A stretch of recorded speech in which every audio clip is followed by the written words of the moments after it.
Kacamata Dimas.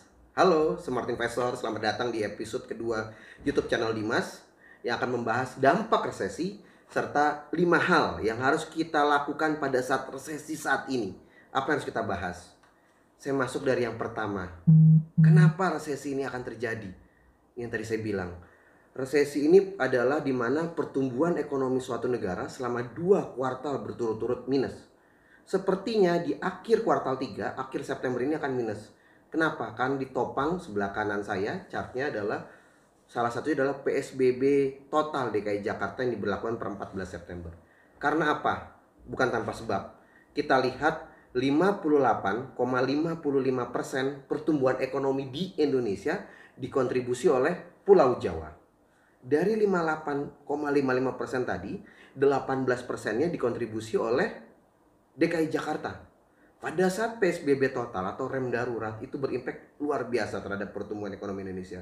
That's why itulah kita bilang menurut kacamata Dimas, resesi ekonomi di Indonesia akan terjadi. Kita masuk 6. Dampak menurut kacamata Dimas resesi yang terjadi di Indonesia. Dampak resesi di tengah PSBB DKI ini ada 6. Saya bahas satu persatu, teman-teman Smart Investor. Yang pertama, dampaknya adalah banyak perusahaan yang akan bangkrut atau tutup operasi. Seperti yang saya bahas di episode sebelumnya, perusahaan itu akan bangkrut karena apa? Yang utama adalah resesi kali ini adalah nomor 1, demand. Berkurangnya demand, berkurangnya permintaan pembelian. Sehingga perusahaan yang berbasis retail, terutama dan sebagainya akan bangkrut. Kenapa? Karena penjualannya berkurang karena tidak ada pembelian. Sehingga perusahaan akan tutup, dia tidak bisa menutup cash flow-nya walaupun mereka mau melakukan. Ini efeknya akan multi efek nih teman-teman semuanya. Dampak yang kedua, terjadinya gelombang PHK. Setelah tadi perusahaannya tadi tutup, tidak bisa survive, pasti karyawan-karyawan kena impact. Kenapa? Akan terjadi PHK massal yang terjadi di perusahaan itu. Dan perusahaan tidak sedikit, pasti masih banyak sekali perusahaan yang akan terkena impact dari resesi ekonomi kali ini. Yang ketiga, turunnya daya beli masyarakat. Dari kacamata Dimas tadi, perusahaannya tutup, dia di PHK, dia nggak punya income. Mereka nggak punya income, pasti mereka tidak akan melakukan pembelian apapun. Sehingga inilah masalah utama resesi ekonomi di tahun ini gitu loh. Dan itu dialami oleh semua negara. Turunnya daya beli masyarakat. Yang keempat, ini yang dikhawatirkan untuk yang kalangan middle up, turunnya nilai aset. Nilai aset apa? Nilai aset properti terutama dikhawatirkan, rumah, tanah, bangunan, mobil dan sebagainya. Asetnya turun nilai asetnya. Karena apa? Karena tidak adanya daya beli, demand. Mungkin dulu rumah mewah yang seharga 3 miliar ataupun 2 miliar di tahun 2019 sebelum pandemi Covid ini terjual, mungkin harga rumah itu saat ini sudah turun. Karena apa? Bukan karena apa-apa, karena memang yang untuk daya beli untuk beli properti itu sudah turun. Teman-teman Smart Investor. Jadi mungkin harga rumahnya mungkin di atas kertasnya 2 miliar, tapi orang akan membelinya pasti di bawah 2 miliar, dinilai 1,7, 1,8. Tapi itu my personal opinion dari kacamata Dimas.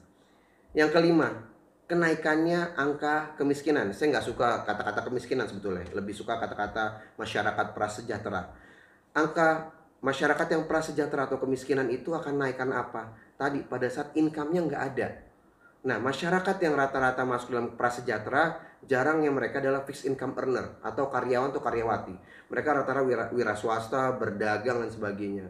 Nah, pada saat diberlakukan PSBB, berarti kan orang tidak melakukan pembelian keluar. Dia tidak lakukan keluar rumah. Mereka-mereka yang berjualan via online aja akan menghasilkan income. Tapi gimana? Masyarakat prasejahtera yang gerobak, pedagang kaki lima dan sebagainya, mereka tidak bisa beroperasi. Dan juga income-nya tidak ada, sehingga angka kemiskinan atau angka masyarakat prasejahtera akan terus meningkat yang ada di Indonesia. Yang keenam, ini defisit APBN, anggaran pembelanjaan negara Indonesia di 2020 diproyeksi akan turun. Seperti yang ada di sebelah kanan saya ambil dari sumbernya dari Kemenq, Kementerian Keuangan, proyeksi defisit 2020 anggaran pembelanjaan negara senilai minus 6,3%. Tapi pemerintah melakukan beberapa cara supaya tidak terjadilah defisit APBN ini. Salah satunya dengan burden bond, ya. Jadi bondsnya yang dikeluarkan oleh kementerian langsung standby buyer dibeli sama Bank Indonesia. Apa itu bird and bond nanti akan saya bahas di episode-episode selanjutnya.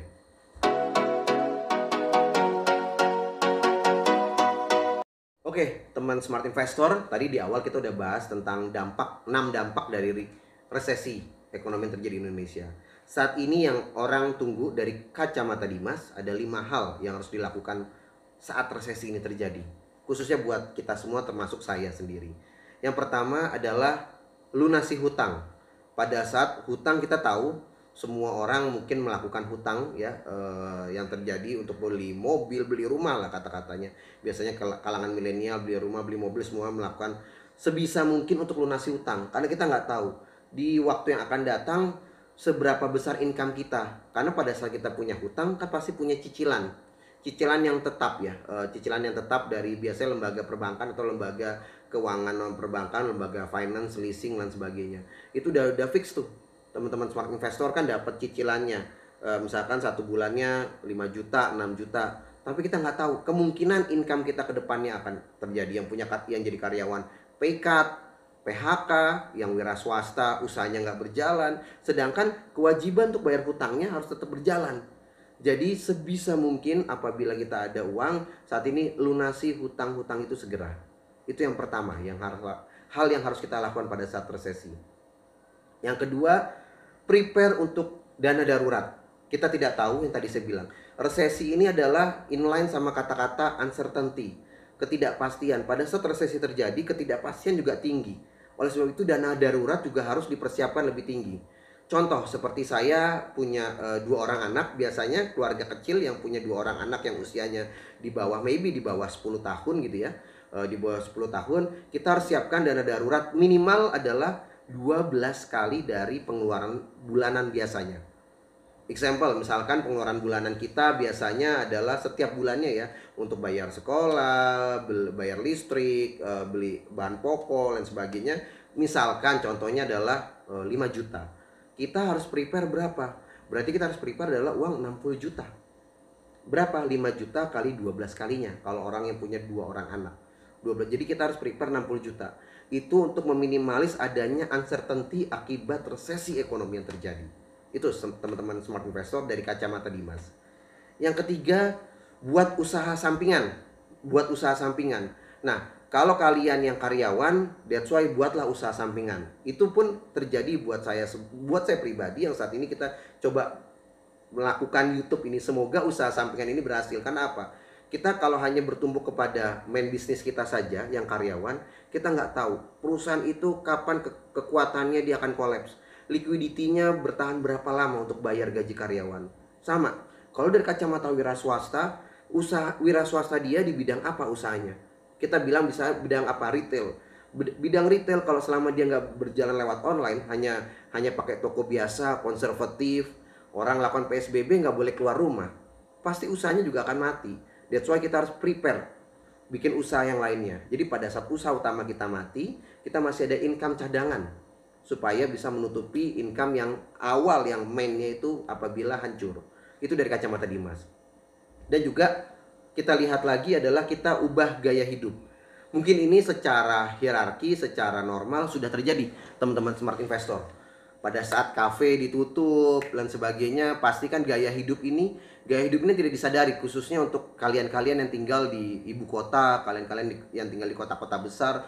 Gaya hidupnya secara tidak kalian sadari, dengan kalian setiap hari minum merek-merek kopi yang branded sudah pasti, nonton film, ke kafe, makan di restoran dan sebagainya.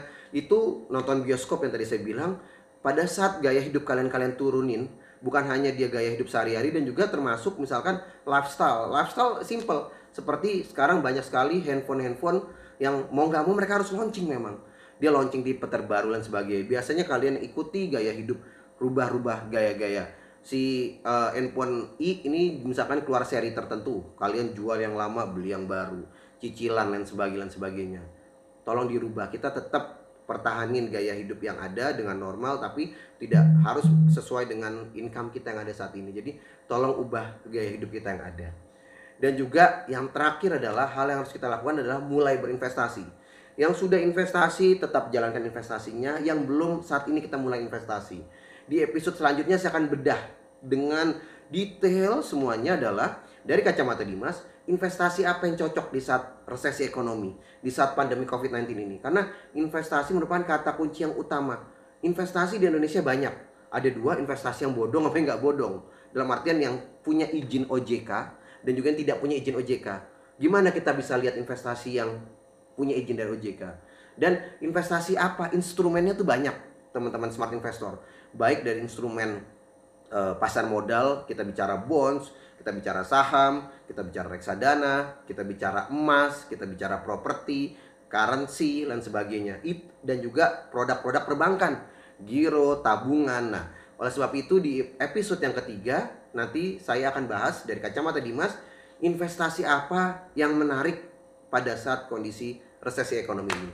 That's why jangan kemana-mana, saksikan selanjutnya episode saya adalah investasi yang menarik di tengah kondisi resesi ekonomi ini. Semoga bermanfaat buat kita semua. Jangan lupa like, comment, dan subscribe channel YouTube Kacamata Dimas. Salam. Terima kasih.